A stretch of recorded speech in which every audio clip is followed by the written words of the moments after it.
तिखट आणि चटपटीत पाणीपुरीसाठी पाणी आपण करून घ्यायचं आहे आणि त्यासाठी आपण एका मिक्सर जारमध्ये 1 वाटी कोथिंबीर आणि 1 वाटी पुदिना घालायचा आहे.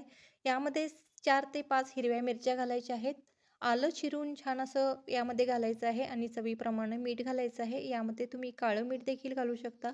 जिरे पावडर घालायची आहे आणि चाट मसाला देखील आपण घालायचा आहे आणि छान मिक्सरला त्याची पेस्ट करून घ्यायची आहे. आणि ही पेस्ट आपण छान अशी गाळणीने गाळून घ्यायची आहे, जेणेकरून चोथा हा आपल्या पाण्यामध्ये येणार नाही. आणि यामध्ये घालतानाच आपण थंड पाणी घालायचे आहे, जेणेकरून आपल्याला हे पटकन पाणीपुरीसाठी वापरता येईल. नाहीतर हे फ्रीजमध्ये आपल्याला 1 तास थंड होण्यास ठेवावे लागेल. फ्रीजमध्ये हे थंड करून घेऊ शकता. बेस्ट रिझल्टसाठी आपण हे फ्रीजमध्ये ठेवायचं आहे आणि शेवटी लिंबू पिळायचा आहे आणि चिंचेचा घोळ घालून आपल्याला हे पाणी तयार करायचं आहे. शेवटी यामध्ये आपण थोडंसं हिंग पावडर किंवा हिंगाचं पाणी घालायचं आहे.